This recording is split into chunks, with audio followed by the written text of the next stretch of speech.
You would think. Um, yeah, welcome back to Keeping Up with the Kraken. This is being filmed on 420, so of course I decided to wear my Dare shirt, apparently. Lays up.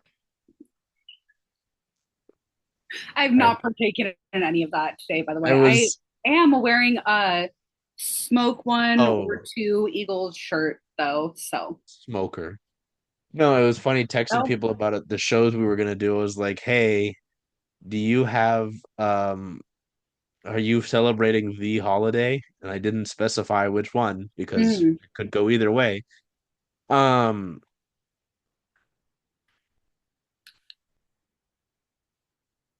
yes. So Seattle wrapped up their 2024-25 season last Tuesday, right? Um, and just such a like, of course they would end the season and like have a 6-5 game as their last game of the year. Like that's just so fitting. yeah. And so that happened. We had exit interviews. So we're gonna look at that last game. We'll talk about exit interviews because Jade and I were there.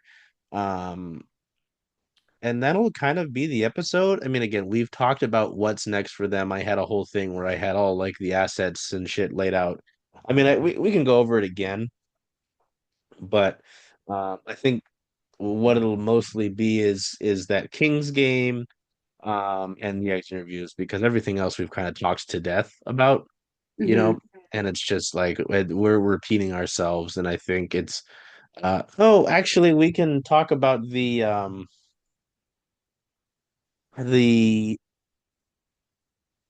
press conference, not no, this event they had with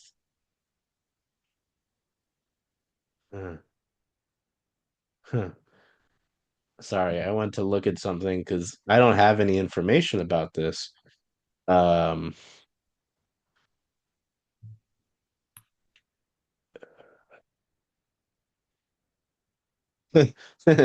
that's right. I broke some hockey news the other day. That's awkward. I kind of forgot about that. Um, so sorry, let me try to remember this. The Kraken like front office brass had this event with some season ticket holders after the last morning skate of the season ahead of this um Kings game. I guess we can talk about that. Sorry, we'll refocus here. We'll do this, okay? We'll do the season ticket holder event. We'll do the Kings game. We'll do exit interviews, and then I'll talk about the hockey news that I broke the other day because I forgot that happened. Yeah, so this was a thing. Um, there was a few of the players were there. Um, a few of the players were there. Tod Leiweke was there, and it was a season ticket holder event. Some media was there. I'm not gonna go into why I wasn't there. Um, and it was basically there was the main things that happened were that Hollow Wiki explained that there's going to be a lot of different packages for season tickets that go down in price, and that they will have a third jersey that's set to be ready ahead of the 2025-26 season. Um, Tod Leiweke said that the Kraken's third jersey has been in development for several years. There was no release or mock-up of it yet. I remember being told before the Kraken got their reverse retro jersey, if you remember, in year two, right, that the jersey design was supposed to have the anchor logo front and center, with the ice blue color being the primary color on that. Obviously, when the reverse retro came out and there was so much of the ice blue on that, that from what I understand went out the window. That could change. Maybe that is a different design. I know there are some mock-ups that I've seen of other logos within the organization that I have to legally not show online. Um, but yeah, it's interesting. Um, Wiki's comments on the third jersey were somewhat intriguing. He said it's going to be unique. It's going to make the fans actually feel part of the show. I don't know how that's going to happen with a jersey. Um, I don't know. They do a great job at putting a show on at the arena in terms of their pregame stuff in that regard. So I won't doubt them.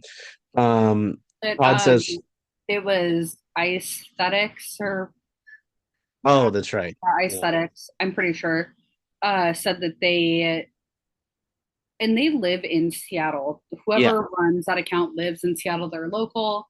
Um, but they said that it's gonna have some like themes of Vegas's, which I know Kraken fans hate hearing the word Vegas, but it's gonna have themes of Vegas's second alternate jersey, which is their like glow in the dark kind of jersey. So I'm wondering because they did bring in the whole like okay. new That ice show with the phone light thing this year, if it's gonna have some sort of glow in the dark or like black light kind of thing. that makes more sense with what Todd is saying. Oh, the Hmm. draft is in. I didn't know the draft was in Los Angeles. Yeah. Interesting. Yeah, I Huh. wanted to go, but it's decentralized, so I elected not to. Hmm. Thinking. Anyway, okay, that makes it somewhat more interesting then, Hmm. in terms of what's happening here. Because I was just like, oh, this is just gonna be a bunch of crap. Um, I'm like, I don't know what does that really mean, right? But that makes things a little bit more interesting. And does actually play to being part of the show, right? Todd said we're going to roll that out with special events and priorities just for our season ticket members. So, with how things have gone with season tickets, like pricing, and people have complained about lack of events, lack of benefits. The whole reason why you ideally get season tickets, um, or part of it at least what are the benefits of that, right? Folks have been frustrated, so it seems like they are making an effort to improve upon that. Um, Another thing that Todd confirmed, but I feel like we've kind of known for the past few months is that Ron Francis will stick around as a general manager. Um, so he's signed to be the general manager through the 26-27 season. I feel like this year is going to be a big one though for him. Um, Pod's quote, when we look back and look what he's done in Coachella Valley, the prospects that we have now in our system, our current roster, and what we've faced with this summer, we have cap space, we have picks, our future is bright. Okay. So yeah, he basically says what we've said. Um, and then okay, this season ticket thing is big. Somewhat it's interesting, because a lot of the thing that anytime I talk to like a stranger, which I'm told I got offered candy today. I was waiting for the bus, and the stranger was like, I have my headphones in because there's a lot of reasons, but someone shoved candy in my miss, and I took my headphones off and I said, "Excuse me," and they said candy. I'm like, I'm okay. It's very Interesting. weird, very odd. But yeah, anytime I talk to a stranger about the Kraken, they always say, "Oh, I'd love to go to a game. It's very expensive." I'm like, yeah, well, Hmm. I can't say anything about that. So yeah, the team is planning to lower prices while planning to offer more family-oriented ticket packages ahead of the upcoming season. So that'll be big. Packages is a 4 tickets and soda and popcorn or something for $150 is something that I saw on, I think Como was the first to report it, Como or King 5 or something, but that's one of the packages that they're offering. So I don't know, as I live in a household with 4 people, it's me and my 3 other roommates, and the 4 of us have never been able to go to a game together because it's so expensive to get any sort of ticket. So having a $150 package for 4 tickets, that's kind of enticing.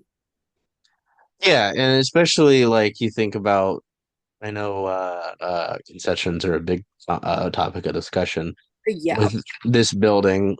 Like it's a great building, but it's really not cheap to eat there. Like I'm not saying, some of the packaging that solves the whole problem, but it provides you an option, right? Hmm. Some of the it's a lot of this is stuff that I've never really dealt with because I don't have season tickets, but um, any season ticket plan outside of the club sections of CPA can be on a year-to-year or a 3-year basis. Previously, the season ticket plans were on 3, 5, or 7-year plans to begin, so that was interesting to sort of see because I know a lot of people coming up. This was gonna be year 5 next, right? And people were ready to get out of their plan. So, Hmm. they've got that. They did a bunch of stuff with the packages and the pricing. Todd said that 90% of season tickets are expected to stay flat or drop in price, with 80% of them seeing a price decrease beginning next season. Season ticket holders, oh, this is a big one. Um, will receive a 25% discount on concessions. So going back to concessions, along with the opportunity to pick from a series of Kraken related exclusive experiences as part of their season ticket package. I know, again, the experiences is a big thing because, like, when we had Skill Showcase last year, this last season, the most recent season, they had these groups of players, you could go and get autographs from before the event, but the lines were so long, a bunch of fans were very upset that they didn't get to get take part in that. So they had a separate event privately after a practice a few months later. So, they're it does seem, I'm not saying it's perfect, but it does seem like they're seeing a bunch of the ways that people have been frustrated with concessions, with the prices of the season ticket Hmm. plans, with the lack of events, and they're at least proposing here. Again, this is proposition. It hasn't happened actively yet to improve upon that, which is nice. Um, the changes are being applied to all season packages, not just those with full packages, which is nice. Um, let's see. Oh yeah, because they did survey season ticket holders, the feedback obviously came back to them that individualized experiences was important for them. Yeah, so Jade mentioned that family bundle. Kraken do intend to have more offerings. The one you mentioned, you have 4 tickets, 4 hot dogs, 4 sodas, and a bag of popcorn starting at $150. 4 people, I mean, 4 people to get them in the building and feed them and just keep them happy. It's not Yeah. cheap. So that's pretty solid. Um, wow. Yeah, that's pretty good. Um, so that's big. They talk about, you know, uh, wanting how important the family is. I'll say this all the time in talking about tickets and stuff. You get to the kids, you're in business, right? Because Hmm. kids get involved if they like it. You've got merchandise, you've got clothing, they want to go to the games. They're gonna be hungry. Like you get involved, right? Um, Family packages will be available for every game, and the team expects to increase group and family pack inventory by 33% for next season. Um, mm, mm, mm, mm. so that's good. Yeah. So that's a lot of what they talked about in that event. Um, I think one of the other things too I want to mention from that, um, I gotta get this again because oh God. Okay. Sorry. Kendrick Lamar popped up on my feed and I thought something important happened. He signed a Chanel, which if you like Chanel, then sure. It just brought me back to the days of when that rap battle was happening and you just had to be ready for something to drop every fucking minute. Uh Hmm. excuse me. Todd was asked about winning and it just like I I know I'm not a front office person, right? But it feels like there are some situations where you just say yes, right? Yep. Um, yeah, Todd was asked if winning next year is a must. Um, and the initial quote that our buddy RJ at Emerald City Hockey put out was that I would say that winning is something. We don't have to make it a must because it's inherent in what we've been doing. And if people look at the body of work, we have won. No, don't do that. Like, I have a problem with that because you haven't won. We have to stop mentioning year two when talking about it like that because year two is a horrible example of that. Year Hmm. two, you had these really high shooting percentages. Like it was all bad. Okay. We should not be doing that. Trying to see if I can find it. Okay. Here's the full quote. Tim Booth with the Seattle Times. Tim's great too, fellow bald. Um, is winning a must next year? Odd. I would say that winning is something, yep. Buddy work, we go to the part where he says we have won. We've done things that no one thought we could do. We went places. We want places. We went. Yeah, I think this is a typo. It says we want, but it should say we went. We went places where others dared not to go, and we pulled it off. What does that mean? And those same fires burn for what we want to do on the ice. Mm. They burn for us and for our fans and developing fandom and how you treat people that have been with you from day one. But we are going to win. And if you look at my track record, it's been pretty good there, but there's no shortcuts. And I think when you make mistakes and take shortcuts, you can't set yourself up for challenges. We're going to make some announcements coming up. We're going to announce some things that we're going to show that we're deeply committed to winning. That's just a bunch of PR talk to like cover their ass in case whatever they do this offseason doesn't work, I feel like. Hmm. Um, because don't get me wrong, Tod Leiweke has been involved in Seattle sports for years, right? He's had involvement with the Seahawks, like he's been around, is my point. You can look him up. I'm not your Google. Uh if you hire me, no. Like so he's not wrong about that. Um and like not taking the shortcuts, I understand that. Sure, you don't want to sell like the entire farm for a rental this year. Sure. Um, the announcements coming up and announcing some things that are going to show they're deeply committed to winning are interesting.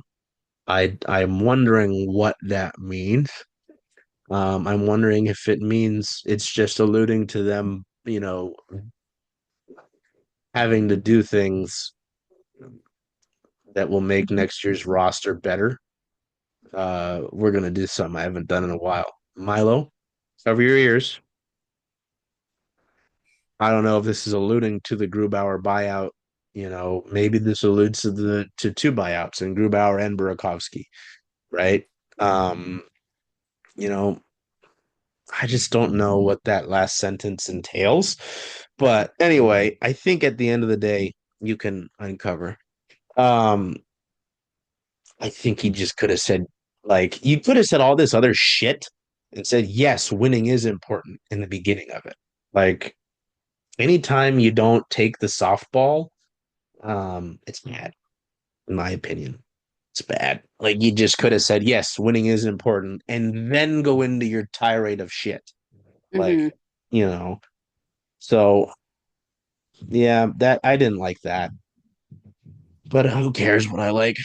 Yeah, it was interesting. So the main things from that little event, third jersey, which interesting. Tod did also say, "Oh, sorry, separate thing."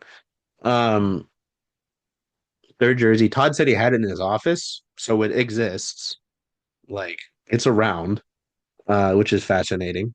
Um, season ticket holder, like that's all good. You do like to see that, especially now. Like I feel like it's always interesting. I think my one example of it is the NFL with season tickets, like seeing when fans get their like season ticket boxes and seeing what they get. Like the Raiders, as bad as the Raiders have been, they like put a whole effort into it. Their box like makes noise when you open it and it's got a bunch of stuff in it. Like some teams just send you an envelope and that's it.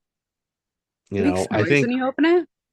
yeah, there was one box I saw with the Raiders where it like played their fight song when you opened it and you were looking at the tickets, which was kind of Oh, cool. that's so cool. You see what I mean? Like I don't even like, I really the hate the tr Raiders. That's so cool. bring back the trinket tree. Like I Hmm. don't know, you have to incentivize the season tickets because if you're spending that amount of money and dedicating that amount of time and investment in different formats of investment into a franchise, I would hope that they essentially wine and dine you. and they've gone away from that. So, you know, I like, in case it's not apparent, I like it to trinket.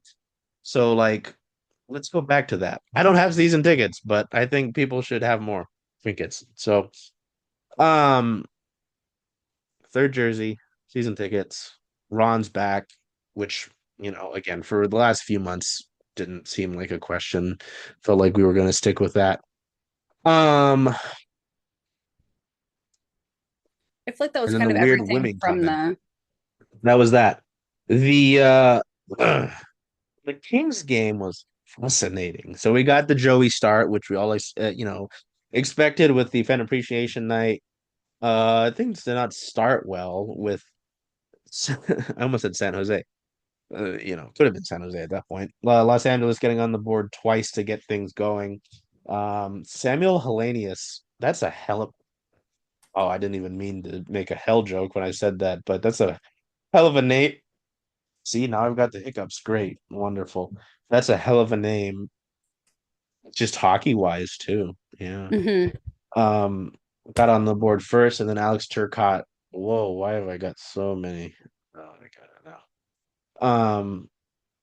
It's a hell of a hockey name, let alone a name in general. And then Alex Turcotte got a power play goal to make it 2-0. I just didn't care at this point. I think coming into this game, Boston had lost, so it made like it hurt Seattle's lottery odds, which not great.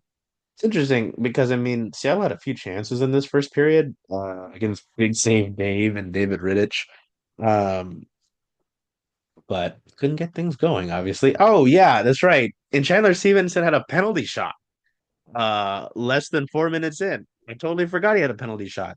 It was super uncompetitive too. I mean, you see him skate in, and he just kind of like flung it at him. I did not like that. Like Yeah. that was not good. I I got so never loved excited. penalty shots. They're one of those things that like I know that they happen. They're so rare that sometimes I can't even like catch what happens to Mm. make the penalty shot happen. That was one of those times that it felt like I glanced away for 1 second and then I look back up and there's a penalty shot happening. And I was like, oh, shit. Okay, cool. That's what we're doing. What led up to this? So yeah, I have mixed feelings about penalty shots. Penalty shots, except for Brad Marchand, who has the most all time, which is annoying. I think he added to that total earlier this year against us. I I think think it so, was the yeah. one goal that Boston got in that 5-1 game. Yeah. Hmm. Otherwise, Phil has a shutout. Fuck you, Brad. It's also interesting with this first period for this Kraken Kings game because Seattle dominated the shots in this one, had the penalty shot, and then the final 5 minutes, the Kings said, "Fuck you, we're scoring twice." Hellenius, this was kind of a tough one. Oh no, I'm trying to go through it, and it's giving me an ad. Oh, Maddie's in this ad. Why is Maddie in this ad? What is this? Oh, Macklin Celebrities. Oh, it's a Chipotle ad. Never mind. Okay, it makes sense now. Oh yeah, it's wear your hockey jersey and you can get something off Chipotle. I don't care. I I don't think that's understand. tomorrow. It's buy one, get one Chipotle. Just one day? Yeah, tomorrow after 3 p.m. if you show up well, today by the time that this comes out, Oh I yeah, think if you show up to Chipotle in a hockey jersey, you get buy one, get one free entrees, cheap bastards. which I'm a Um, Chipotle fan, so I'm probably going to partake, but one day feels good to cheap. know. Yeah. Um, I don't know. This goal is interesting by Hellenius because you've got Ellie Tolvanen on him. Oh yeah, because this is bad. Oh, it was Ville Altovainen's first game, and unfortunate to mention that it's Ville Altovainen's NHL debut because in this game you've got the three Kings forwards dropping into the zone. Alexiak and Altovainen both crash two of the forwards on the far wall, um, and leave Hellenius to drive the net with the forward on him in Tolvanen. And Hellenius is a big boy, so Hellenius gets the body position, gets the tip, right by Joey. You could argue that Joey needs to make the save there, sure, but I just wouldn't like to see a forward drive the net like that, have the inside positioning. You would like to have Otavainen maybe stay home a little bit more in that Hmm. situation. That's tough. Wow, it's always nice when I can like feel myself actually knowing what I'm fucking talking about. Um, yeah, not great. Not great there. I was like, wow, that guy's tiny. Oh no, Hellenius is just big.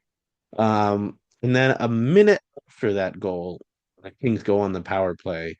And just like having to deal with Adrian Kempe is just so annoying. Like, why are you still so good? You fuck off.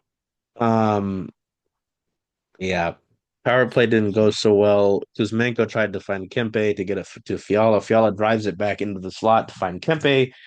Seattle's all out of sorts at this point. You've got two forwards back near Fiala, away from the play. Kempe finds Turcotte wide open back door. Alexiak has left him, trying to pay attention to Fiala, who's come into the zone once again. Um, so yeah, Fiala driving takes Alexiak's eyes away. Kempe can see Turcotte completely wide open to Joey's backside, and it's just a tip in from there. So Seattle looked foolish in this one, which, isn't anything new for how their season had gone. They did make things interesting though. Ty Cartier got a shorthanded goal, which why the hell not, right? I don't know. He Uh, could do that. fuck it. Sure. 6 goals. Um, we're gonna do like a end of the season kind of wrap up thing. It's not this one. It's gonna be a bigger one.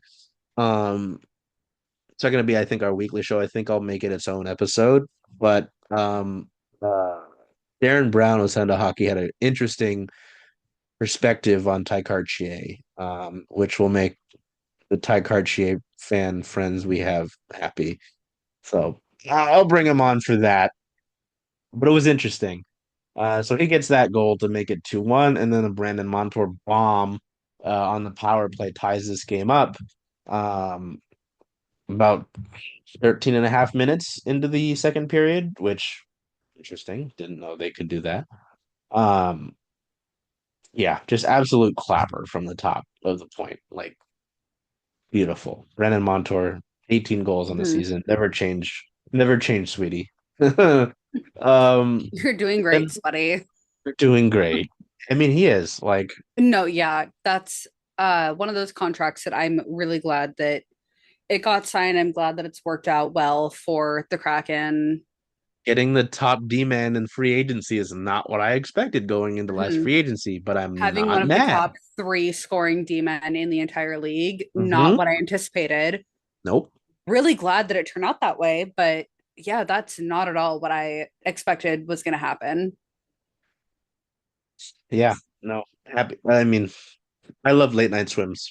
So Late night the swim. unfortunate thing is that the Kraken continued a trend and showed some consistency in this game, which they didn't show all year long.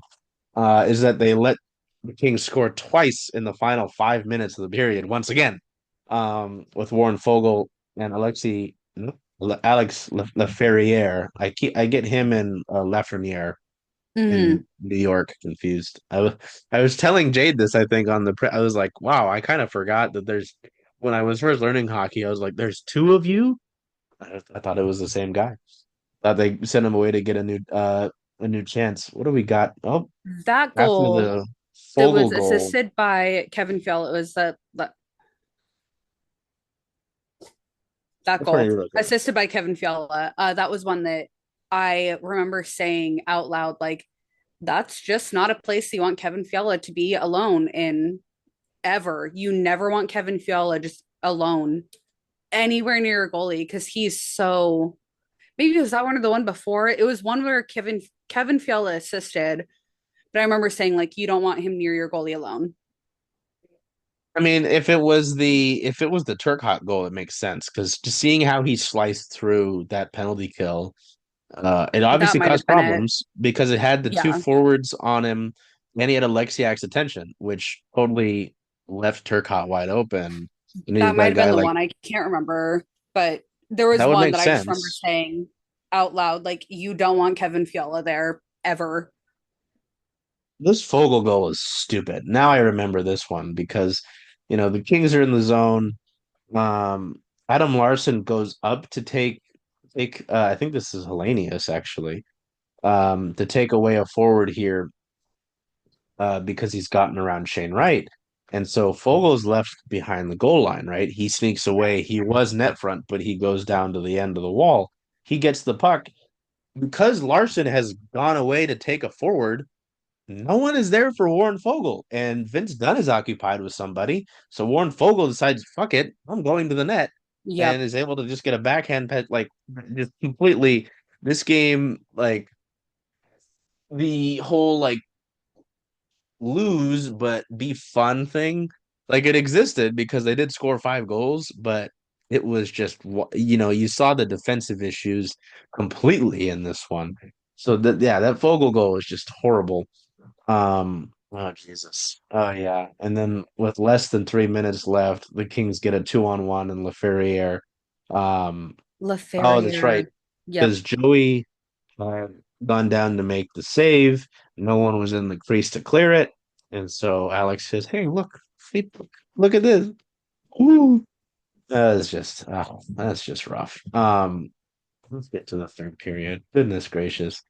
Oh yeah, Kempe and Helenius scored to make it 6-2, and I said, "Well, this just sucks."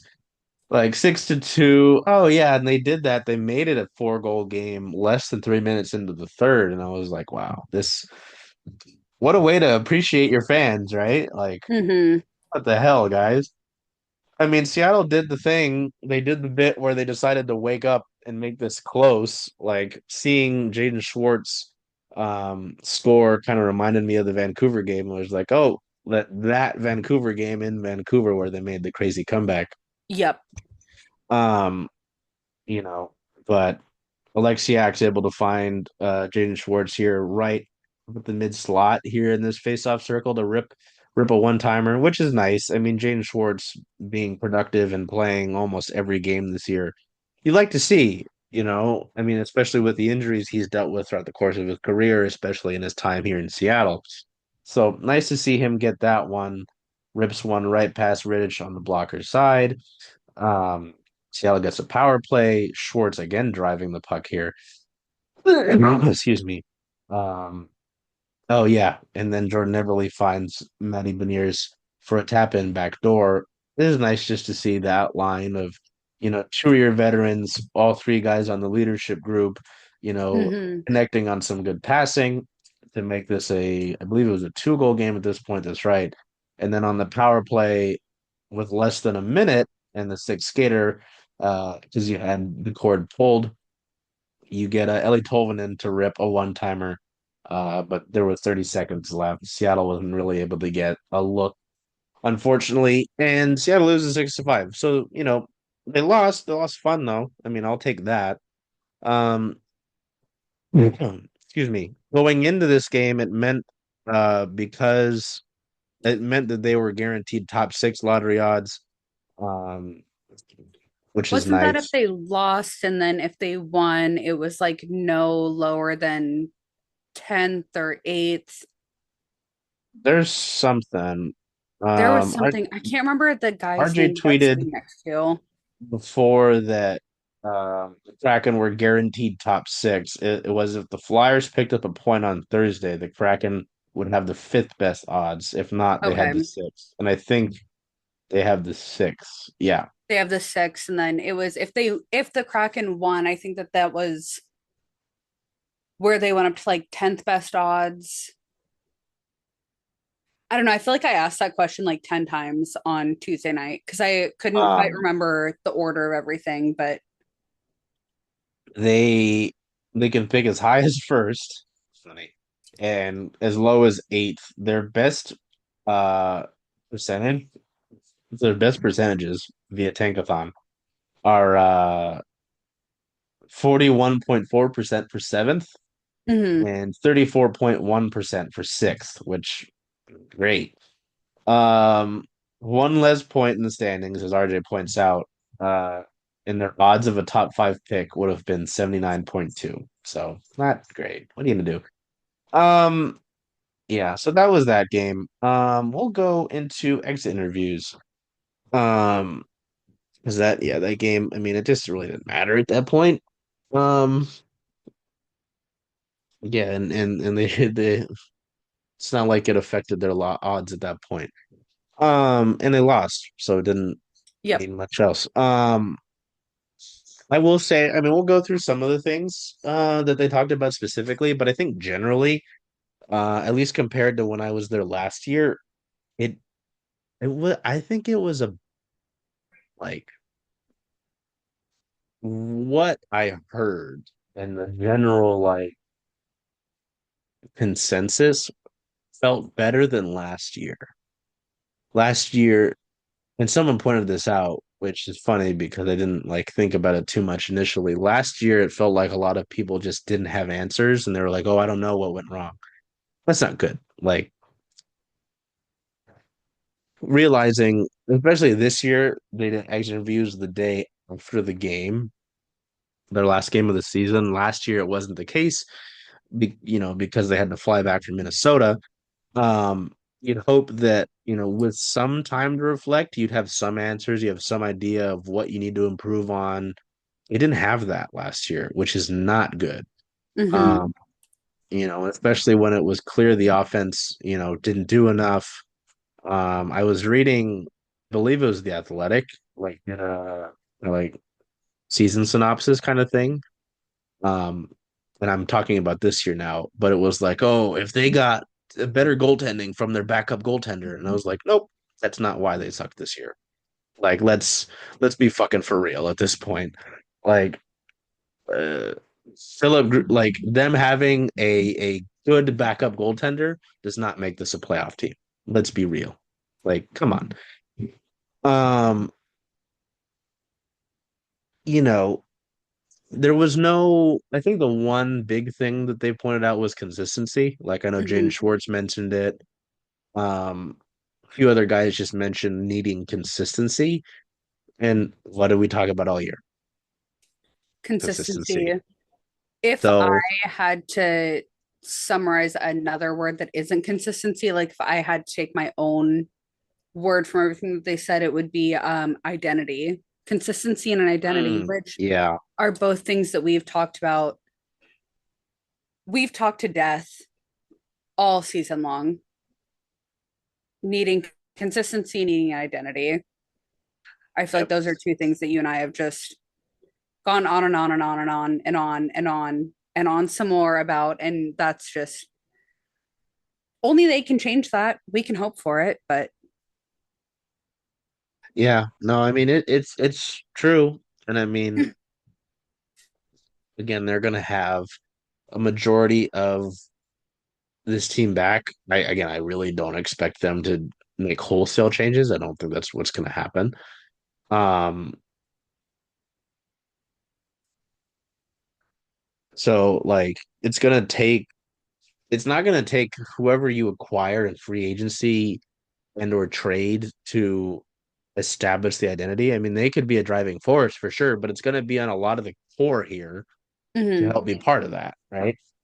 Um, so yeah, identity is a good callback too, but at least consistently, uh, ironic, consistently said was consistency. So some other things, Jared McCann is going to have a procedure by the time that you see this today to clean something up. He didn't clarify what it was, which is fine. He also said that he's going to do more skating this off season. He did a lot of weightlifting last year. Okay, buddy. Ooh. Um, and he said he didn't think that was the best thing for his body. So two things there, with dealing with something probably somewhat um notable given the struggles he had offensively this year, right? Also like the weightlifting thing, like body probably felt different. Um, not as comfortable. So I don't know. I think both of those kind of play into the year that he had, and he was still your leading point scorer. Yep. So you know, another thing that people said, people liked, Jared McCann played all 82 games for the first time in his career. He said, I didn't want to give up on the team. That was the main thing. I'm not that type of guy, which I will continue to pound my hand on the table for Jared McCann as someone who should wear a letter.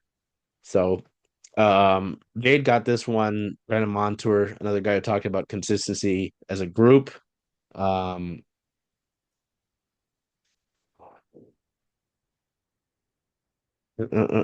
Yeah, mentioning finding their game in spurts, which they did. They would Mhm. look good in a chunk of games, and they would look bad for chunks of games. Like there was just no consistency outside of that last stretch of the year, and by then it was too late.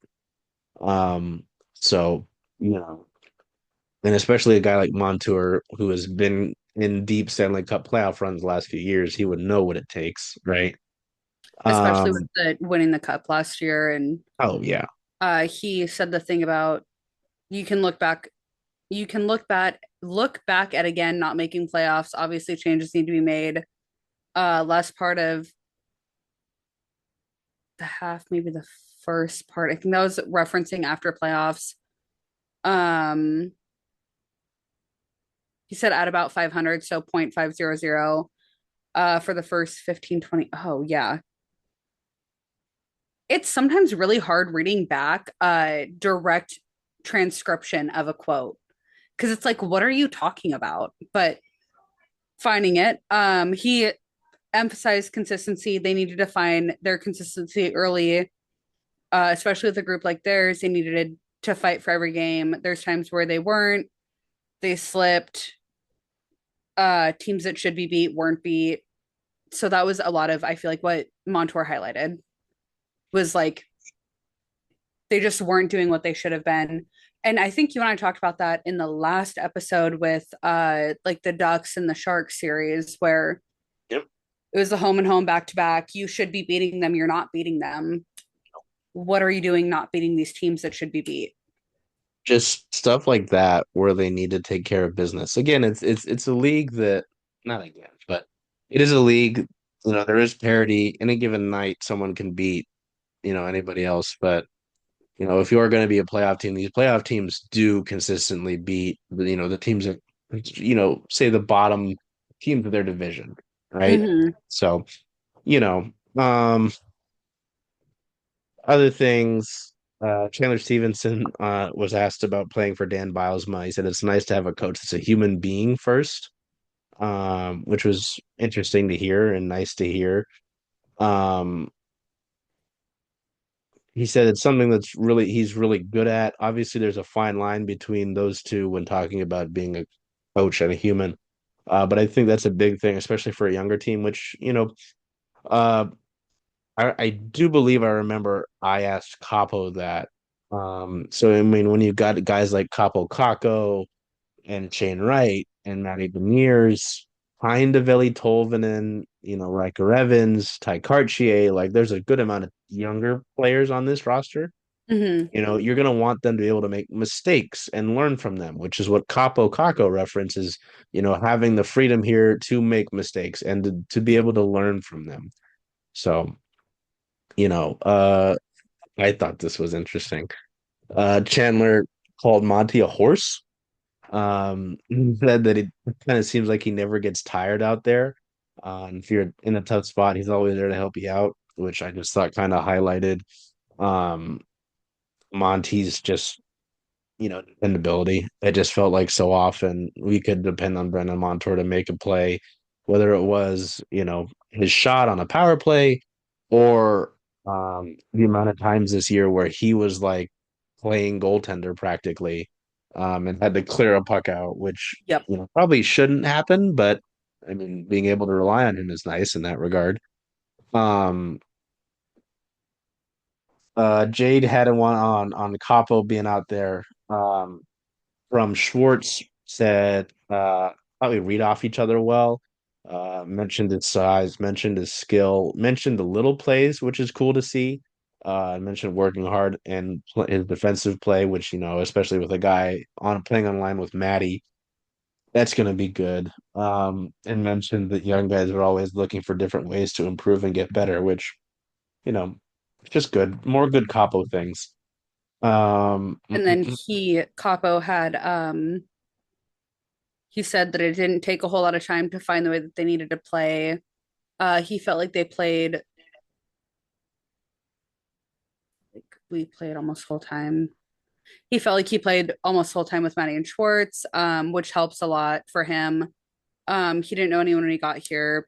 new team, new players. He felt like he was able to make some plays and found each other really well. And I know that I feel like I said this the last show, but Maddie said something about how Capo made the game easier for him in the way that they were able to kind of play off of each other. And so that's something that I keeping in mind when I'm, talking about Capo and Schwartz and Maddie and the beloved 171084 line that I'm never going to give up.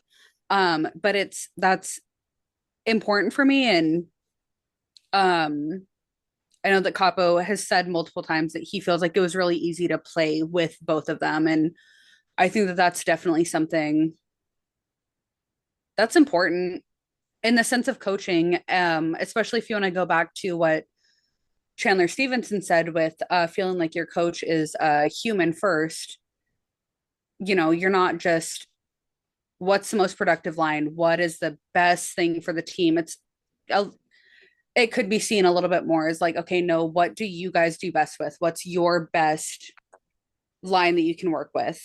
What's Yeah. going to be the most productive with the most like chemistry is kind of how I feel like, especially towards the end of the season. Like, I feel like that's kind of what we started to see a little bit. Yeah. And I'll get to Capo. Um, yeah, we both mentioned here talking about the consistency they both mentioned. Um, Jay did highlight the songs that were going on in the locker room. I like the first one I heard Sad. was The Giver by Chapel Roan, and I'm like, why are all of these white straight men listening to a song by a lesbian about lesbian sex? I don't know. You can talk about that in a minute. I'm trying to go in order here. Um, oh yeah, you've got this one on Stevie. This one was interesting on what he talked about, comparing playing with Seattle and playing with Vegas. Excuse me. He said that I think a lot of similarities there. I was like, really? Um, he talked about being one of the older guys, which is kind of funny. Um, and how quick it went by. He's got his youngest daughter who just turned one. Talking about it being a blur. But the playing standpoint, he said it was fairly similar. I'm like, really? Uh, different situation, yes, which he did reference here, different kind of everything as well. But I think it's just going to be good to just kind of reflect and know what to expect coming in the next year and have that comfortability and experience. Yeah, that makes sense. So I mean, yeah, a guy coming into a new situation. I just again the fact that he said twice here in this one about it being similar to playing with Vegas. I'm like, okay, all Mm-hmm. right. Um, he was asked. Capo is. I'm switching gears here. Capo Caco was asked about his contract situation, and he basically said he hadn't thought about it. He was focused on playing during the year, which I know we talked about a possibility. It hadn't been confirmed, but I know we have friends who why isn't he extended yet? And I'm like, well, Mm-hmm. he's probably focusing on playing and proving himself so that he can boost his numbers so that when it comes to the offseason he can say, hey, look at my numbers, and get more money. Um, as everybody knows, he's a restricted free agent, and he says that those talks will come in the summer. So, hopefully Ron is, as Jade hopes, is already busy on that. I Fingers don't crossed. imagine we'll get anything soon. I'd love to be wrong, but you know. Um, one of the quotes, and I'll go off on this in a second, was that he said, I was happy to come here, kind of new chance, fresh start for me, and that was the mindset coming here, felt pretty good the whole time. I've liked my time here. I liked the city, and I think the fans were great.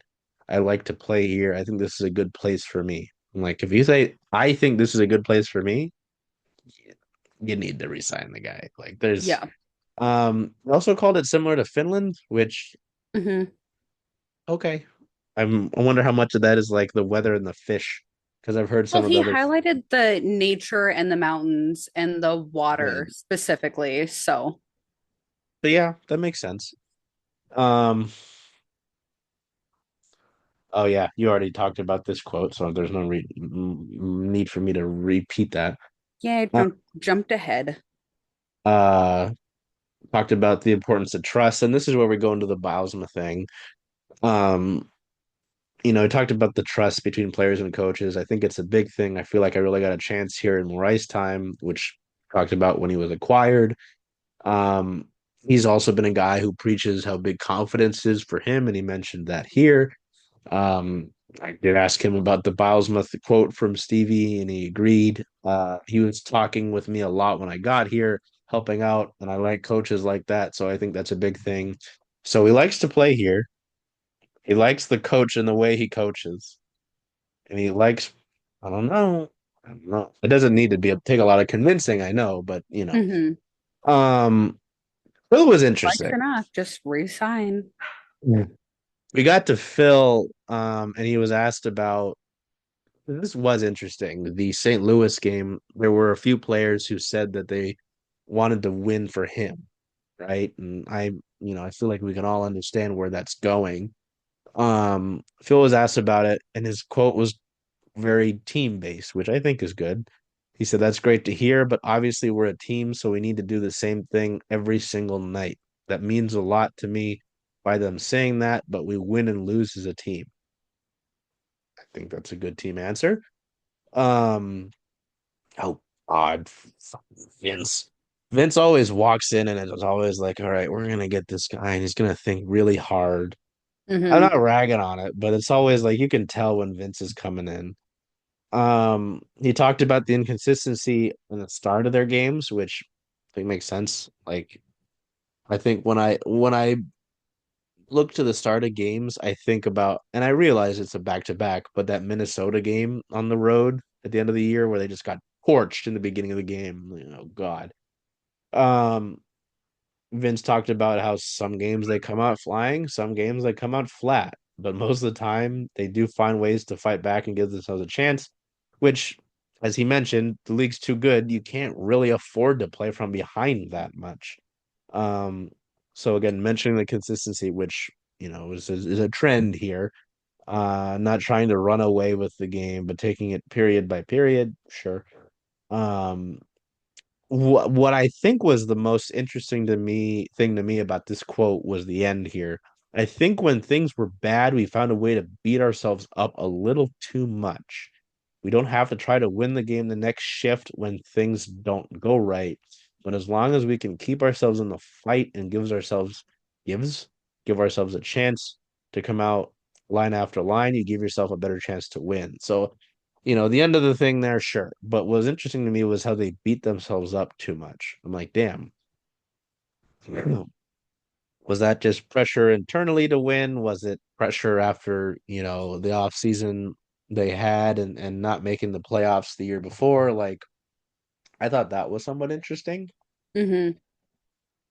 which, like, sure, is. I mean, they weren't good enough, but it's also an 82 game season, and I wonder how much of them may be beating up themselves too much like saw things snowball a little bit. You know what I mean? And it goes to those bad spurts they might have had. Um, oh yeah, Phil. Another Phil one. Phil shared that he lost almost 15 pounds in the span of 5 days when he was sick. Including that St. Louis game, which best athletes in the world, man. Jesus Christ. I don't know Yeah. how. And then Jayd got I think the big quote here from Phil's presser. Um, That it had nothing to do with confidence. yep. He was lacking confidence, or He I'll just read the referenced whole he was thing. like people Yeah, might have said that he was lacking confidence early in the yeah. year. He was obviously Um, more confident before. It was more like finding the playing time and seeing the situations out there. They always talk about the first game of the preseason and how it's kind of scrambled. And that's what it's like. You sit on the bench for 2 or 3 weeks, and then it's like you're coming out of preseason again. So it's just like getting back into the rhythm and playing consistently with that kind of, first couple games scramble where it's like you're coming out of the preseason. so I've talked to Phil on a few occasions as the season's gone down, and he's referenced this a few times. He's basically saying here, it's like he referenced people saying maybe he's lacking confidence, and as he said in the beginning of the quote, has nothing to do with confidence for him. At least that's what he's saying. And that he more says the importance of goaltending. And I talked to him on this about a thing I'm doing for the two goaltenders, is that it's very situation based. Um, in finding the playing time, what he talked about with the Coachella Valley stint was that he got the playing time and he got to Hmm. be in a rhythm again. And he referenced that here. He talked about, you know, um, being able to get in a rhythm, being able to get the playing time. He talked about the first game of the preseason. He's referencing that because, you come out into real game action and it's the first game of the preseason or the first game of the regular season. Like you mentioned in the quote here, it's sloppy. It's going to be sloppy to begin the year because you're actually playing at game speed again. And he's using that as a reference because, as he says here, in the sitting on the bench for 2 or 3 weeks, you're coming out having not played in these game situations and then having to basically restart it. He's saying that the rhythm is such a big thing for him and playing consistently. And when they rode Joey as hard as they did for long stretches of time, there's no pockets for your goalie, your backup goalie, to get in the game. I think that's the biggest thing that he's referencing there. And it makes sense. I just, with how, and maybe they evaluate it next season, this is just not a thing the Kraken have done. They've gone with the hot hand. They've played their guy the majority of games. And yeah, Phil would go a few weeks without playing. And so, you can only do so much with practices and morning skates. They don't replicate the game situations you're going to see, which he referenced, here. And that's like a majority of what that quote was about. Um, which is interesting. I mean, I don't disagree, but it's interesting to hear it come from his mouth and explain it like that, right? Um, oh Muzz, who didn't get to score a goal this year. Poor Back guy. to back years, no goals and 9 assists. He's nothing if not consistent, I guess. Mahura, who is a UFA, said that he did love being here. He loved everyone involved here, which, he is package deal with Brennan Montour, apparently.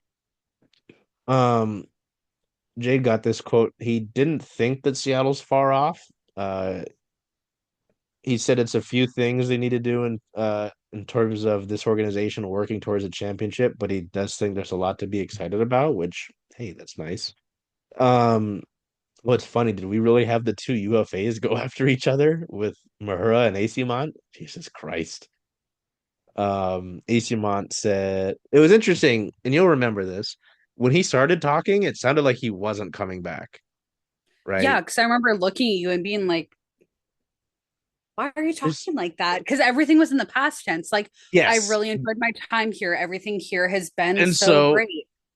I'm sitting there and I looked back at Jade. I was like, are you seeing this shit right now? I was Yeah. like, brother, where are you going? Like, But then it was asked, are you, yeah, he was do you asked about have a it. mutual interest in coming back? And he Yeah. said, yes, if there is mutual interest, he would like to come back. And that alone, I don't know. I really enjoyed Simon on the fourth line. I think that he was a vital piece of the fourth line. And I'm going to skip so far ahead. I'm so sorry. But No.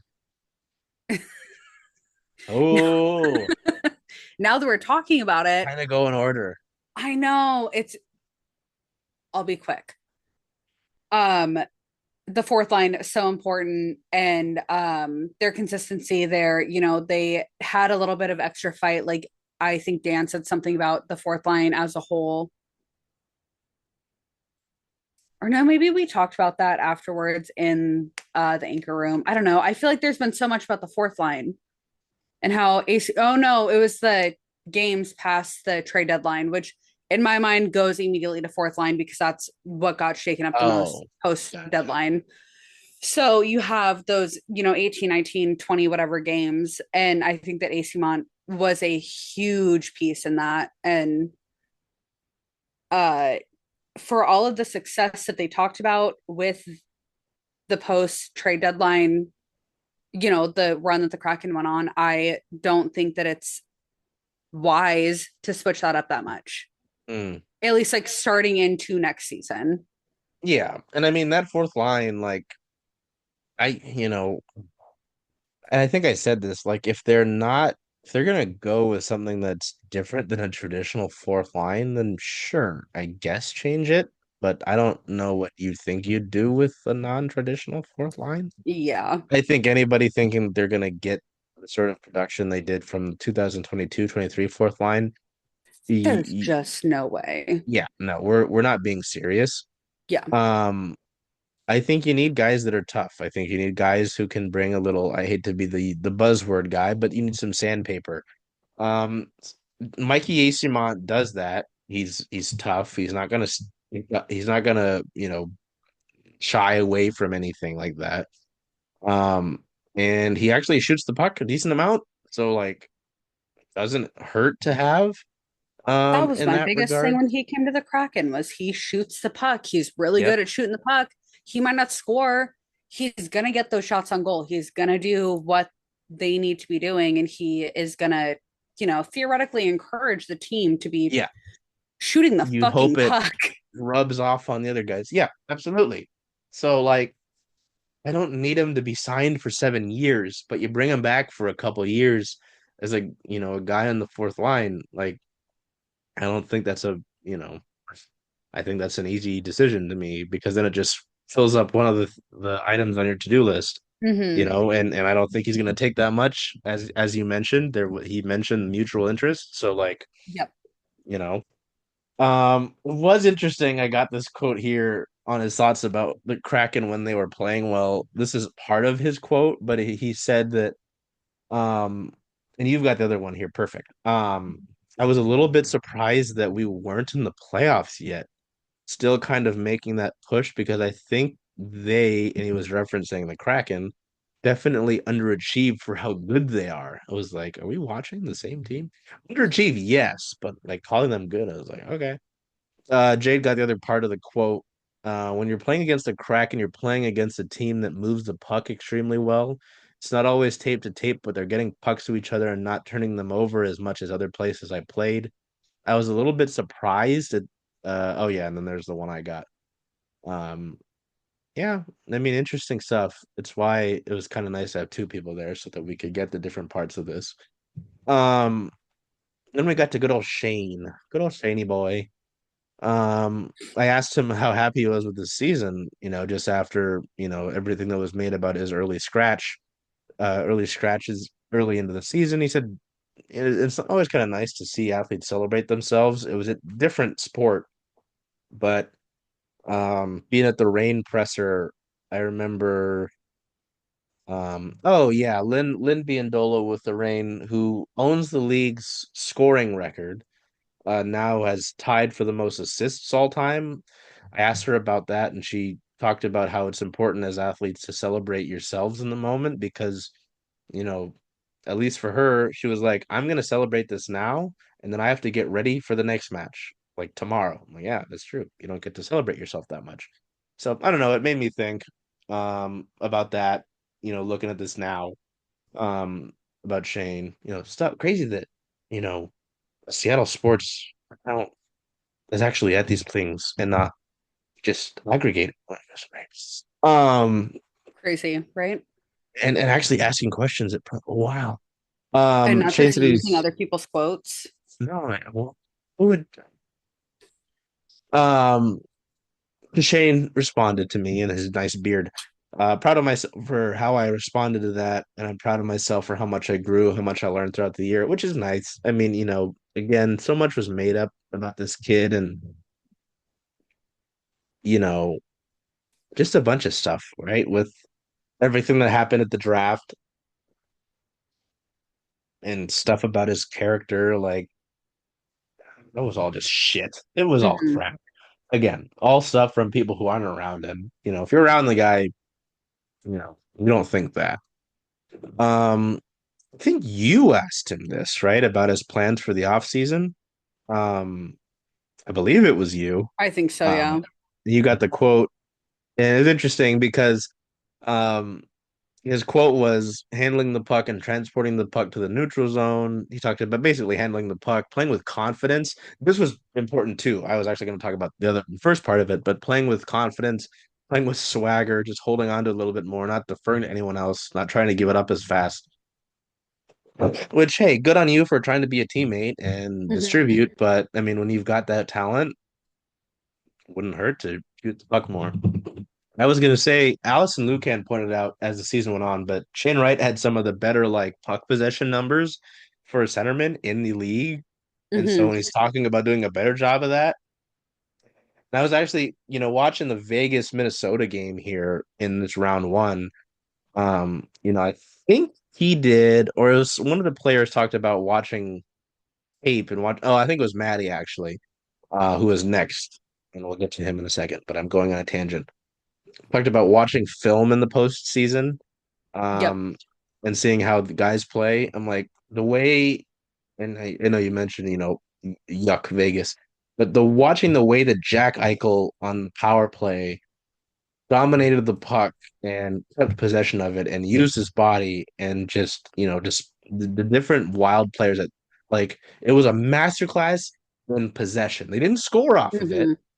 but it was just like that's probably something that Shane is going to look at and try to emulate or try to look at when improving. Oh yeah, the Boston Marathon is tomorrow. Why a Monday? I don't know. I don't marathon. It's too much. That's too much. So I don't Um, know. Shane was good in that regard. yeah, I do hope that, and I know, I'm sure a lot of these guys are looking at playoffs and they're watching playoffs and they all have their teams that they're rooting for, and that's fine. I do hope that they're watching the way that um the guys in the playoffs are handling the puck and the way that they are shooting and their puck possession and this, that, and the other thing. What was that? But I don't know.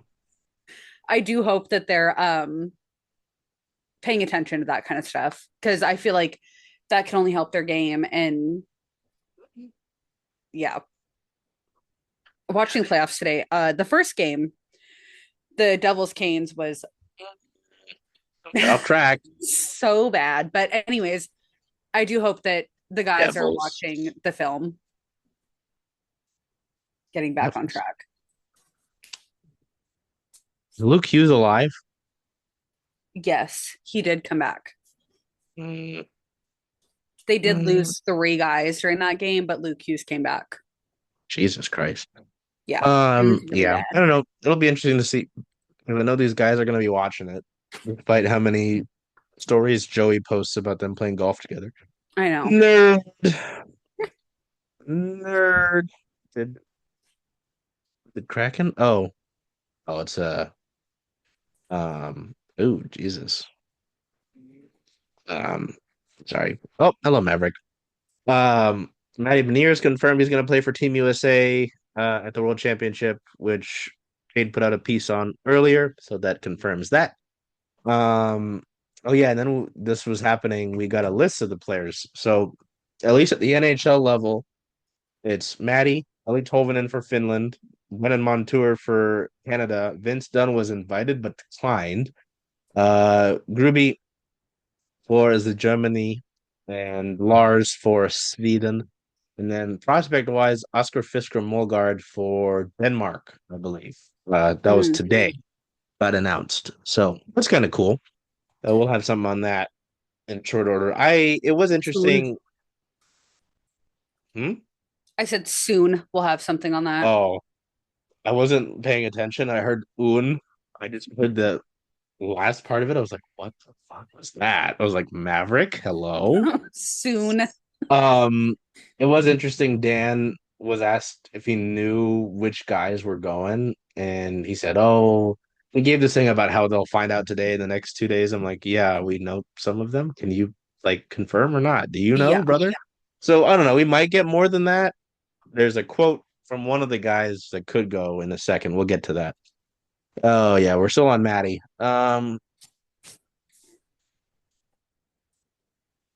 Yes, we'll get to this. Maddie was asked a few different instances about the Will Borgen Capo Caco trade. Part of his quote was he was happy for both of them because he thought it was a great swap. Capo gets a new situation and a fresh start. Will goes to the Big Apple and gets a bigger role. So I like it with that trade. I think it does work out for both sides. Like New York extended Will, you know, for the struggles that the Rangers have had, as I've mentioned. I'd seen in there. I'm not touching that with a 10-foot pole. Um, Yeah. I guess they have Will Borgen, so enjoy that. He was asked if he's going to keep up in touch with them. He says here and there, and they'll probably they FaceTime each other here and there, and they'll probably meet summer at some point. I'm sure the internet will really love when we get a pic of them together at some point. Um, oh boy, and then we get to Joey. Oh, Joey. Um, he was asked about playing at Worlds, and he said it's a possibility, and we'll see. So maybe we add him to there. I don't know. We'll have to wait and figure out that. Um, oh yeah, and then I asked him what is his off season looks like, just given the fact that for at Kraken stats pretty solid account. I found about them this year. They do some great stuff. Um, he set a new franchise record for games started in a single season for a goaltender. Um, oh yeah, and he said something about Yeah, it's inevitable that you're not going to feel great towards the end of the season. Priority number one is just getting the body feeling good, and then after that, we'll be laying a base in the weight room for next season. get to it, Joey. I can handle the load of um 50 to 60 games again. I think the fact the last 2 years I've Oh, here it goes. played over 100 games the last 2 seasons. Um, Means I'm probably doing a pretty good job with my preseason prep in the weight room. Um, so pretty much stay the same in that regard. Did I miss it? Just tweak it a little bit based on my summer goals, and then yeah, towards the end of the summer, hop back on the ice and start getting back on the swing of things. I think it's important to take. I think I missed it. Yeah, it's relative. Oh What are you yeah, it was asking at the for? beginning. It's going to be a Oh, lot of recovery focus for me. And he's talking about his recovery, right? And he's talked about how he's handled the heavy workload the last 2 years. And yep. he said something about knock on wood, and I knocked on my head. Well, I want to get the Going through the season, I was relatively healthy. there it is. Knock on that head. Knock on that head, he says on the recording. I'm like, great, thanks.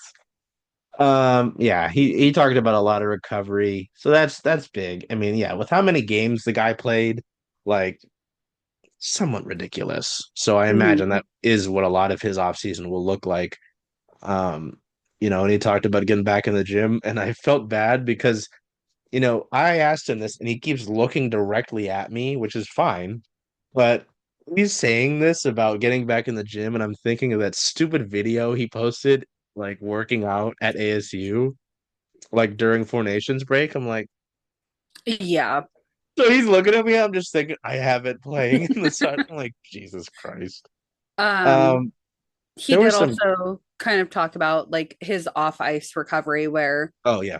taking time, just not really thinking about the game, Hmm. just kind of taking Yes. like a mental break from the game is what I feel like he kind of emphasized that a little bit more than his like on ice or, gym Yeah. recovery or anything. It was a lot of, I want to take a mental break from the season and, In hockey. then after that, which that makes sense after you're starting 55 games and Hmm. having to come in as a backup for a handful of games, unfortunately. Hmm. I feel like he kind of That's a emphasized good that a point. little bit. Yeah. Just basically just getting away from hockey. Yeah, good Yeah. point. Um, another thing, we posted this one on Twitter, and maybe I'll cut it in here, but he talked about making it a point to salute the fans after the losses, including that LA one. Um, it's all stuff that, you know, we had an example of not a great PR answer earlier this one, and this is an example of a great PR answer. Um, I know he doesn't do it for PR, but it's if you ever play like the Fallout games and there's the little like if you do something good, it says everyone liked that. If you do something bad, it says everyone hated that. Like I feel Hmm. like things that you do to say everyone liked that will just make you a fan favorite or be a massive part in that. And Joey just does a lot of that. So also this was something that's new this year. started by Darren with Sound of Hockey, is the Andy Ide Memorial Stick Taps Award, presented by local media. That includes us. That's crazy. Whoa, whoa, it's us. Whoa. To the player who was the best to work with throughout the season. So if you don't know, I didn't know him too well, unfortunately. Andy was a great reporter, writer here in the area. Played a big role in the first few years of the Kraken. And he unfortunately passed um, early into the franchise's tenure. I believe it was year two. Um, and every game since, there's a seat on the press bridge. Um, I don't know why. I was going to say if you see it, and a lot of these people will never see it. Yeah. It's dedicated to Andy. It's a great friend to, he was part of the Sound of Hockey crew. A lot of people who were on the team knew him pretty well. A lot of us were at his memorial service a few years ago. And so, yeah, Darren sent a message a few weeks ago that they wanted to, create this thing. Um, Darren tweeted the video of it, of Bob Condor, who knew Andy pretty well, presenting Joey with it. It's a nice little trophy. It's got a microphone on it. Yeah, and I mean, Joey was great to work with. I have my share of stories working with Joey, like talking shit about our Premier League teams. Or I will share this one. I'll share another story. One of the things in Bob's speech actually was about how Andy would have these great stories about working with the players, and one of them, I forgot, it was one of the Silvertips defensemen, but one of the things Andy and he had talked about was gaining weight, making his legs bigger. And so the next season, I'm not going to actually do it, but I need you to see the visual. The next season, this defenseman comes up to Andy and he pulls up his shorts to show his thighs, and he goes, "Look, my thighs got bigger," or something like that. And it was just funny to hear Andy had stories like that. Yep. And you kind of hope that one day, as a reporter, as a journalist, you have stories like that. Um, I'm going to attempt this to do the second half of this goalie tandem story I'm doing. I have to wait for Joey. Um, Darren, I think it's out now, but Darren was going to do a podcast episode, like a little hit with Joey for Ton of Hockey.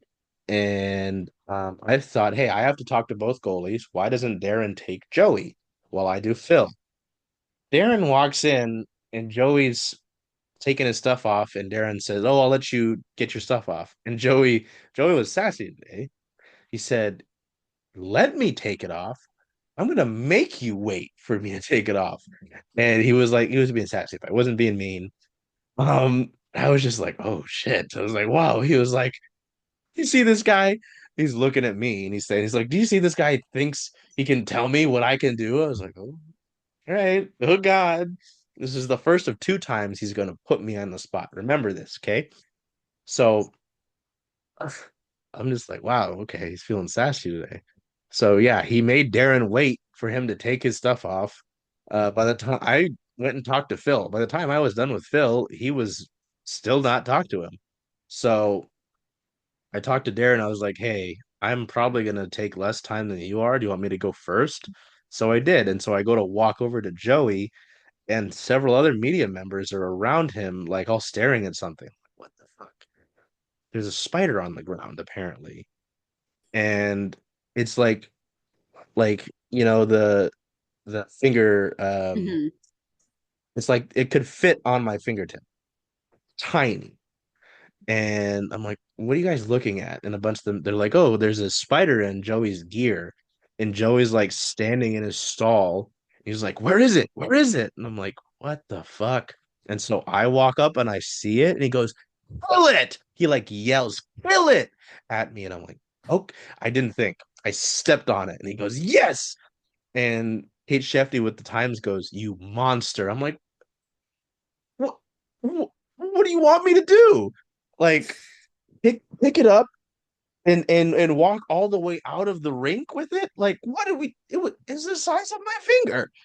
And she goes, you could have got a cup and a piece of paper. I'm like, I am a guest in a hockey locker room. Do we have those things? It's not like I can go to my kitchen right now. Like, and also the starting goaltender of this hockey team that I'm around yelled "kill it" at me. What do you Yep. want me to do? You're gonna I kill it. like in many different sports, I was tasked with a decision and I Yep. had to make a decision. So there's Joey Decord for you. Oh, nope, nope, we're not done. We're sharing more Joey stories. In memory of Andy. Um, oh God, look at all of these memos I have from exit interviews. Um, I was waiting for Joey, yeah, and talking about the end of the season. Tell me if you can hear this. End of the season, it's job security season, Everyone's nervous. I hope my job is. I hope my company is. I own my company. I do. I have to fire myself this year, guys. You will not. Layoffs. Layoffs. Talking about me having to fire myself. I was like, Joey, what is wrong with you? I was feeling sassy that day. So Yeah, yeah, no, Joey's even in my like, semi-limited experience with him, he's never not been a treat to work with. He's always been so kind and so respectful, and he recognizes amazing. you the next time you come into the room. Mhm. He's just one of those guys that, you want to like, you just want to be around. So one more, and then I promise I'll wrap this up. On the road trip when I was in San Jose and Los Angeles, um, after morning skate in Los Angeles before the Kings game, uh, we usually won't talk to the starting, especially the starting goaltender, but either goaltender before a game. And I walk into the locker room. One, whose stall is near the fucking door? Two, who starts talking to me? Mhm. Joey Decord. So, yeah. Anyway, all that to say, not only to do that, kind of talk about him in honor of Andy, but also, him winning like the best to work with. Like, I don't think there was a player that was bad to work with, but Joey was, I think accurately wins this one. Like, I have stories about Phil in that regard, about John Hayden. Maybe in our season wrap up, I'll share more.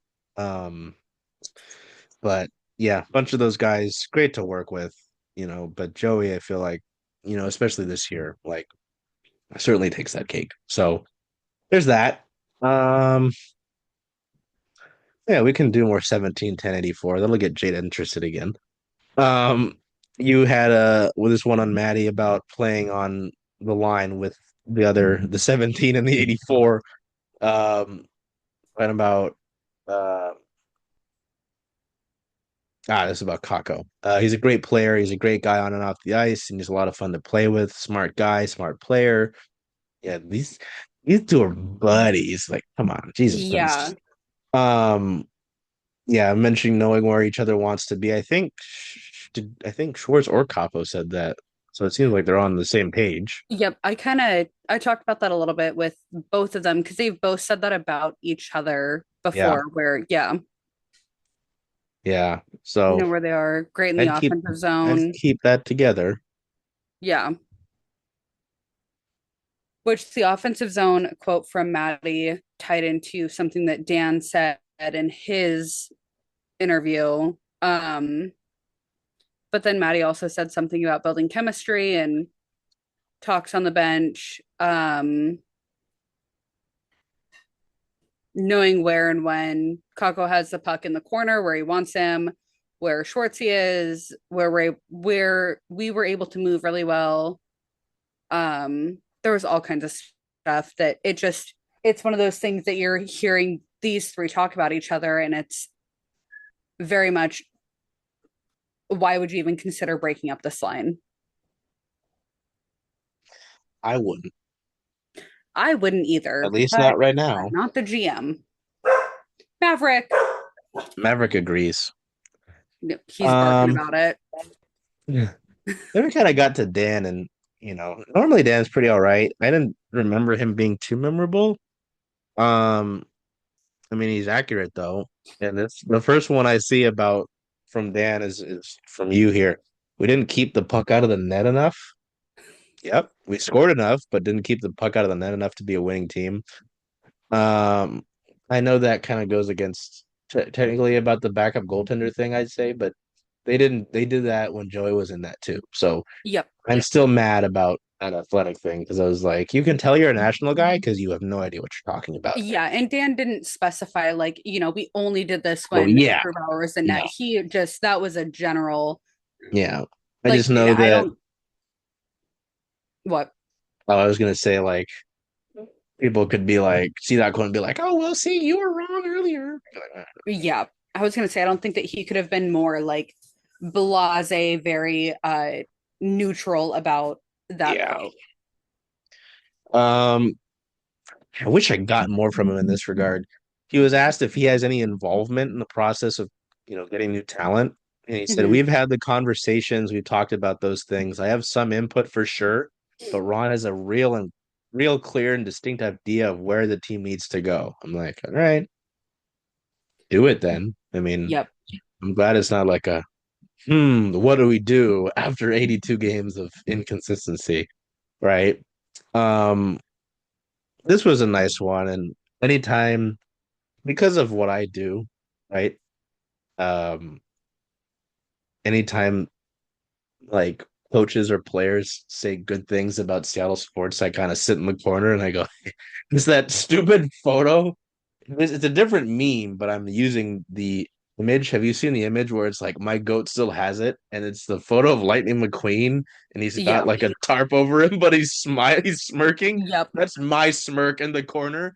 Because I remember being in the corner when Dan was talking, and I'm just like, Yeah. um, he was asked about what surprised him about coaching in Seattle. And he said, I think the fan base surprised me. Seattle sports have some notoriety about the fan base and how great the fans are. I couldn't say enough about the fan base here and the enthusiasm for our team, which I was like, yeah, talk your shit. Because then being at the Sounders uh Saturday for you all, yesterday for us. Um Brian Schmetzer uh Oh, it was talking about essentially entertaining the home crowd, and he was talking about how great the sports city is, and he listed off like a good amount of the pro teams' names, and I was like, "Hey, good for you." I think he only missed three. Good for you, Brian. Um, and he said, when you that is such a great sports city like this, you need to keep people entertained so they keep coming back to your games. And I was like, "That's a good point." And so once again, when I was in that press conference, I did my stupid smirk. Um, Did you ask him about Capo or is it someone else? I sure did. Okay. I'm trying to give Jayd credit points here because again, there are folks who aggregate and I'm like, nope, look at the two people here who are actually at the fucking things doing things. Who else would ask him about Capo? Allison, Well, Luke yeah, can, but Luke can, Luke can. aside from her, who else would ask about Capo? It's probably me, since I've been the like little teeny tiny Capo cheerleader from the sidelines all year. Um, it was interesting to hear, you know, and I'm not disagreeing, but hear a lot of people talk about him being a possession guy and hanging onto the puck in the O zone. Um, Good quote here. I think Maddie's game really was his best when he was playing with Capo, especially January, February. He's a player we didn't have. Big bodied offensive zone guy, correct. He makes plays a whole lot on the puck and being forced in the O zone.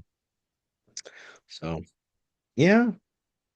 And then too, at the end of the year in the last 19 games, our ozone possession time went up to fourth in the league, and Kako is a big part of that. Yep. Yep. Which I feel like that just kind of that's a testament to the like I was talking about earlier when I, went off on a typical J tangent about the last 19-20 games of the year. Um, I feel like so much changed after the deadline. And we talked about it obviously in exit interviews, it was mentioned. We talked about it going back up into the anchor room afterwards with the way that some players are more east west and Dan coaches a little bit more north south. I don't know if you Mm. were in there for that, but that was something that was said. And that's something I've kind of considered like since then, where I've kept thinking about the way that past Kraken played a way that Dan wasn't. He didn't coach that way. That's not a way that he wanted his team playing, and you can kind of tell from pre deadline to post deadline, trade deadline. Yep. It just So, it becomes a thing of, it's said all the time with this team, but can they turn this end of season sort of run and into mm-hmm. something substantial? Obviously that's going to require some additions. Yep. Um, but you're hoping this is something real and not just, a flash in the pan, I guess. Not just another fluke of like Yeah. the, second season where they just so happened to make a run in playoffs and And hey, I think this was also talked about in the anchor room. Like they're due for another good shooting season. mm-hmm.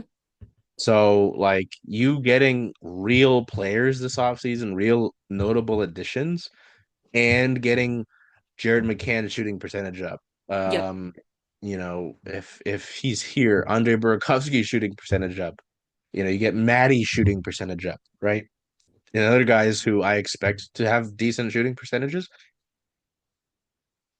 you know, keep Vince Dunn healthier longer. You get a full Mm-hmm. year of Jordan Eberle, who played good to begin the year and played good to end the year. Yep.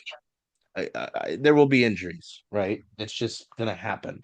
But I mean, you lost some significant players for long periods of time. You also get some guys who are also significant healthy for a majority of the year in Mm-hmm. McCann, Schwartz, right? So I don't know. I think you're due for a bounce back here in the like luck column per se with shooting I think percentage. that a So lot of, and this is, I'm not normally the person to be like, yeah, I totally trust what the GM is saying about a team that I care about and how they're taking into consideration what the coach says. Cause, I'm a Flyers fan. That doesn't mean anything for me. Um, mm, but when Dan said something about, having a say in what Ron Francis's decisions are, and, there's a little bit of influence and everything there that I believe that a little bit more than I typically would. Um, Especially given the way that things changed at the deadline and the trades that were made at and near, leading into the deadline. I think that Dan genuinely does have a say in that, which that says something about the way that the front office is being ran at this point. And I think that that's only going to lead to good things for Seattle moving forward. In theory, hopefully. um yeah. So as we talked about, you've got two UFAs in Asimont and Mahura, at least at the big league level. And three RFAs in oh nope, I don't want to see what sticks they use. Look out of my face. Where'd you go? Hello, I lost you. It's Riker Evans, Ty Cartier, and And Capo Capo. Caco. Yep. Fucking clicked the wrong thing and Puckpedia took me out into hell. Oh yeah, Hayden's a UFA, Luke Henman's a UFA, Brennan Biro's a UFA, Ben Myers an RFA, Kale Fleury's an RFA, um Gustav Olesen. So they'll have some work to do at the AHL level. Oh yeah, Stezka's an age UFA. But I think most of their minor leagues will be set too, and they still got to go to the playoffs as well. Any thoughts on? It doesn't have to be strictly about the players. It could be an experience thing. It doesn't have to be about quotes. About exit interviews before I touch on something else hockey related to wrap us up. I got nothing. Right, folks. Lock in. So I know you might not like that the bald guy from the small outlet has a scoop, but Seattle's getting a PWHL team. It's happening. Like, um, few things. First of all, aside of my reporting, Vancouver is set to have an announcement scheduled by the time this show comes out this week. Um, there's this thing that was like, oh yeah, the AP posted with anonymity, being anonymous. But the other thing was the Vancouver Canucks play-by-play guy also tweeted that there is an announcement coming on Wednesday, which the Canucks play-by-play guy doing that is significant. And so I'm like, I don't know where the anonymous thing came from. Um, so I remember the wording being that this announcement was going to change the future of sports in Vancouver, and I'm like, interesting. Um, yeah, so that report is that it's going to be Vancouver getting a team. Um, at least with this Associated Press report, um, the league has other candidates for expansion if discussions break down with officials in Seattle, but I don't expect that to happen. Um, mm, mm, mm, mm, mm. See if this says anything else substantial in it. Yeah, they're supposed to. Here we go. The Vancouver expansion announcement is expected to be made on Wednesday, with the media invited to attend a news conference billed as being as an historic announcement for sport. Here we go. Sport in Vancouver and British Columbia. So they're expected to have this new PWHL team play in the Pacific Coliseum, which is the former home of the Canucks. Um, mm, mm, mm, mm, mm, mm.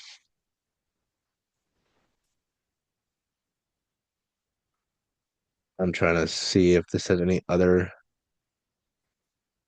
Yeah, like one of the big things with this is it's obvious that um, the PWHL want to go to the West Coast. This has been somewhat Mhm. obvious from the start. Like, and from what I've been told, officials want to do this. Um, it's like, yes, Detroit, Denver, there are great situations around the country, but they want to start, and the PWHL has been somewhat risky in its time already. They don't really go for the safe bet. Like they kind of just go for things. Um, you know, so going out west is not shocking. Like, yes, Detroit, Denver, Quebec City all have been great markets and will be great markets eventually, I'm sure. But, with Vancouver, Seattle just makes so much sense. And Maverick would agree, whether it's its Agree. proximity, but also the facilities in the area now since the Kraken have come here and, the ecosystem that exists with women's sports, as circling Seattle sports would know, in Hmm. the storm and the rain, right? Um, I was able to confirm with my own reporting that this is happening. There are discussions with officials. Did I hit a? Can you hear me still? Yeah. Okay, I hit a button on my microphone. I thought it might mute me because of the giant mute button it says.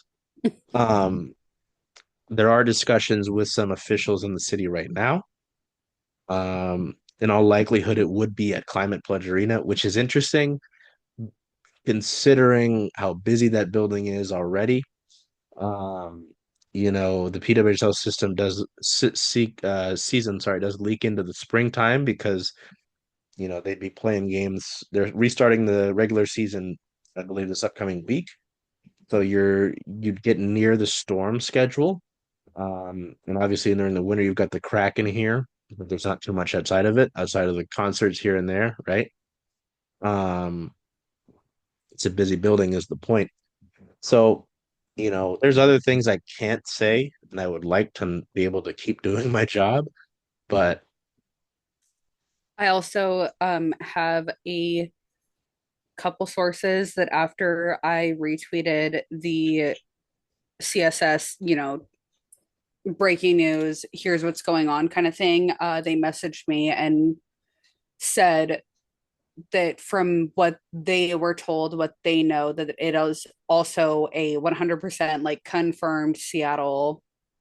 So we're not the only ones that know about it, or that knew about it going into this, but I have some extra confirmation, which is just kind of always nice to have. Oh yeah. I like won't pop a bottle of champagne or anything until, the league officially does it. Yeah, But like I would be, and I'm gonna look you in the eyes when I do this, I would be very surprised if it's not Seattle and something same. happens. Um, again, I will say it because we got a lot of comments about it on our social medias. Detroit and Denver, yes, they did great. Like, and someone made the quote that they didn't think Seattle deserved it. I was like, you are stupid for one. But it further confirmed that when they were like, oh, but look at the attendance numbers for the tour. I'm like, one game, Mm, and Seattle's game was played on a Monday. Like, does not tell the yeah. story. Um, Um, so, I a, understand it. Like, a lot of there, it too, from what I've heard. Sorry, I keep cutting you off. I feel like we're having a lot of similar thoughts. I still have no nail, by the way. I haven't gotten it fixed. It's been a week. Um, but anyways, I also have heard through a handful of people just throughout the takeover tour and up until now that the PWHL wanted to expand fully west before kind mm, of making their way back inward and like kind of essentially meeting the middle of the states and like the middle of North interesting. America. They wanted to go all the way west, and a lot of people were like, that doesn't make any sense because the travel times and it's going to take so long to get from here to Boston and here being Seattle to Toronto or whatever. And that totally makes sense. But we're not the league. We can't make the rules for how they're traveling. Yeah, And if they want to bring a team to Seattle, I'm not saying no. I'm just not I arguing. will. I've updated the list. This will make it 44 now. Um, we'll have to add more hockey writers. It's just what was that? That's Mavericks Oh God. I thought you candy made that corn. noise. No. I'm also Um, taking it away for now. um, so yeah. So I guess in to wrap up my my thoughts with this is that it's happening. Seattle and Vancouver, it just makes Get. sense. Um, again, with the location, the two established hockey markets, and people who don't know puck will be like, Seattle hockey market. I'm like, yes, Seattle has had hockey. We did this when the Kraken started. We're not doing this again. Um, you've got the women's sports base. You've already got a great sports city. You've got the facilities. Um, and again, can't explain it fully, but the league has been somewhat risky. Like you can admit that this is somewhat risky given the Mhm. other sort of maybe sure thing um options you might have had. But to the other points, like I was talking with someone from Detroit about this, they were like, "Oh, what is it, Little Caesars Arena, or wherever the Pistons and the Wings play?" We've got the Wings and the Pistons playing there. Both teams in the NHL and the NBA that play in this fall/winter to spring timeline, right? Which Mhm. goes so you'd have three teams like overlapping that schedule. Seattle does not have that yet, and ideally they will have to deal with that um, with the NBA at some point. Like they're a team. I've also said this with expansion. I don't expect a lot because of how the NBA has edged along Seattle. So I Yep. just kind of wait for it to happen. I am confident in my reporting though. I've seen people be like, "Oh, how do you know for sure?" And I'm like, I understand it, sure. Like I am also one who goes to this is funny because of personal experience, who goes to make sure something's accurate. But I don't know. I believe in myself, and if Jade's got stuff too, then there you go. Yep. So I don't know. It'll be interesting. We don't have anything like branding or names, stuff like that, but or much detail outside of the fact that it's happening, right? So that's good with me, and I'd hope that CSS is going to be one of the first names in there because we're one of the I don't know if saying one of the most because we're the most consistently at rain and storm things of the outlets that do Seattle sports, right? Like there are folks who are dedicated to one or the other in terms of the storm or the rain, and they're at all those things. And students of those people, I love, supporting those other folks. But in terms of like talking about Seattle sports and being at those things, so um, I was like, oh, we don't have that much to talk about. Jesus Christ. Quite a bit. Maverick, get out of here. Maverick! Skedaddle. I'll play with you in a minute. I told him to skedaddle. All right. So Oh, yeah, we have some things I do want to do and I realize this now. I don't know if our talk with Ron, we're supposed to hear from Ron this upcoming week, will be enough for a full episode. So I'm thinking our like season recap, season breakdown will just be next week's episode. Um, fingers fucking crossed we have something to talk about after talking to Ron. I hope so. We'll Yep. see. We'll have stuff from you for I'm you, putting him in the obviously, universe. after and maybe we'll do our own like one-off thing the day of that happening. So yeah, a lot going on. This is spring and summer is our busy time. So hockey though is if you're not a playoff team is now going into the little bit of a sleepy, not like a full REM sleep because we'll get playoffs and hopefully extensions and shit going on here, and at some point next month we'll get the lottery. So yeah. All right. Well, until we see you next time, Yippee. take care of yourselves, be well, do whatever you can to make today a great day. Hey, Charles. Hey, Jen. Hey. Where are you going to watch all those Kraken away games? Kraken away games, making a push. I was thinking of coming here just because Rough and Tumble is the home of Circling Seattle Sports, only if that's okay with you. I mean, I love that idea. Hope to see you here.